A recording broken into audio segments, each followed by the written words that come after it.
चला तर श श आणि स यावरून तुम्हाला समजलं की स हा प्रश्न व्यंजन आहे. पुढे जाऊ. तुम्हाला सगळ्यात एक महत्वाची गोष्ट सांगायची आहे.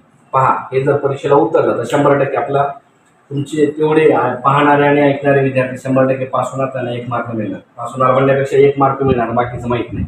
परंतु बघा, शिट्टीचा आवाज येतो का? शिट्टी, शिट्टी वाजल्याचा आवाज येतो.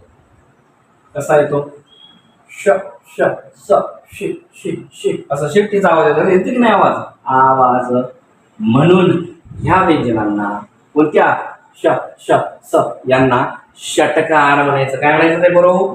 षटकार किंवा शिट्टकार किंवा षटकार व्यंजन.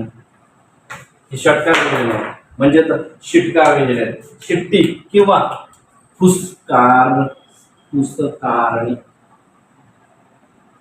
फुसकारल्यासारखा आवाज येतो. असा फुसफुसल्यासारखा आवाज येतो. फुसफुसल्यासारखा, फुसफुसणे.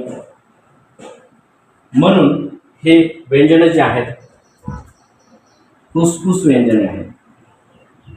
फुसफुसट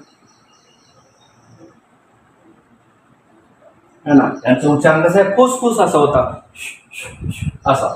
किंवा षटकार, शिट्टीसारखा असा. म्हणून हे षटकार व्यंजने, फुसफुस व्यंजने, अशा प्रकारे यांना आणखीन दुसरे 2-3 नावं आहेत.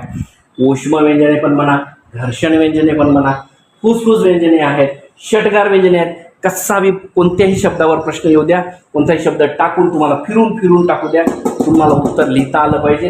कारण 4च आहेत ते: फुसफुस व्यंजने, षटकार व्यंजने, ऊष्म व्यंजने, घर्षण व्यंजने.